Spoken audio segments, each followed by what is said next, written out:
Identification of core, hidden, null and latent curriculum in textbooks.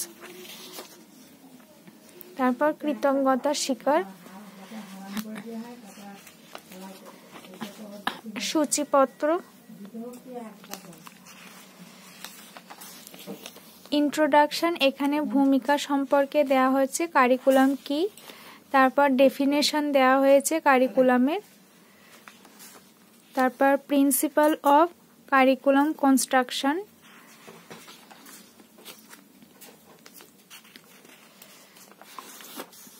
এখানে classification of কারিকুলামের সম্বন্ধে দেওয়া হয়েছে শ্রেণী বিভাগ,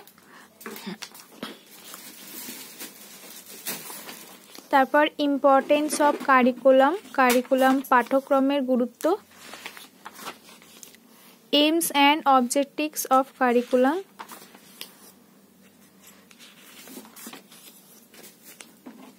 তারপর এখানে সূচিপত্র টেক্সট বুক নেওয়া হয়েছে, টেক্সট বুকের ইন্ডেক্স নেওয়া হয়েছে ক্লাস 6-এর, সূচিপত্রটা এখানে জেরক্স করা হয়েছে।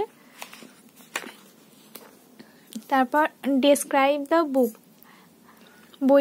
বইটির নাম, শ্রেণী, বিষয়, প্রকাশক, গ্রন্থস্বত্ব, মুদ্রক, প্রকাশনার সাল আর বইটির লেখক। এবার মোট 24টা অধ্যায় ছিল, তার মধ্যে 12টা অধ্যায় সিলেক্ট করা হয়েছে। এবার ওই 12টা অধ্যায়ের মধ্যে হিডেন কারিকুলাম কোনগুলো এখানে নেওয়া হয়েছে, সেনাপতি শঙ্কর, মন ভালো করা, তারপর নেওয়া হয়েছে চিঠি, মোরা দুই সহোদর ভাই, এক ভুতুড়ে কাণ্ড আর কিশোরী বিজ্ঞানী, এগুলোর মধ্যে হিডেন কারিকুলাম দেখানো হয়েছে। তারপর নেওয়া হয়েছে আইডেন্টিফিকেশন অফ নাল কারিকুলাম, এখানেও সেনাপতি শঙ্কর, মন ভালো করা, চিঠি, এক ভুতুড়ে কাণ্ড ও কিশোর বিজ্ঞানী নেওয়া হয়েছে। আইডেন্টিফিকেশন অফ ল্যাটিন কারিকুলামে নেওয়া হয়েছে মোরা দুই সহোদর ভাই, কিশোর বিজ্ঞানী, পাইন দাঁড়িয়ে আকাশে, পিঁপড়ে। তারপর উপসংহারে চলে এলাম, কনক্লুশন, আর এখানে কমপ্লিট হচ্ছে এই প্র্যাকটিকাম।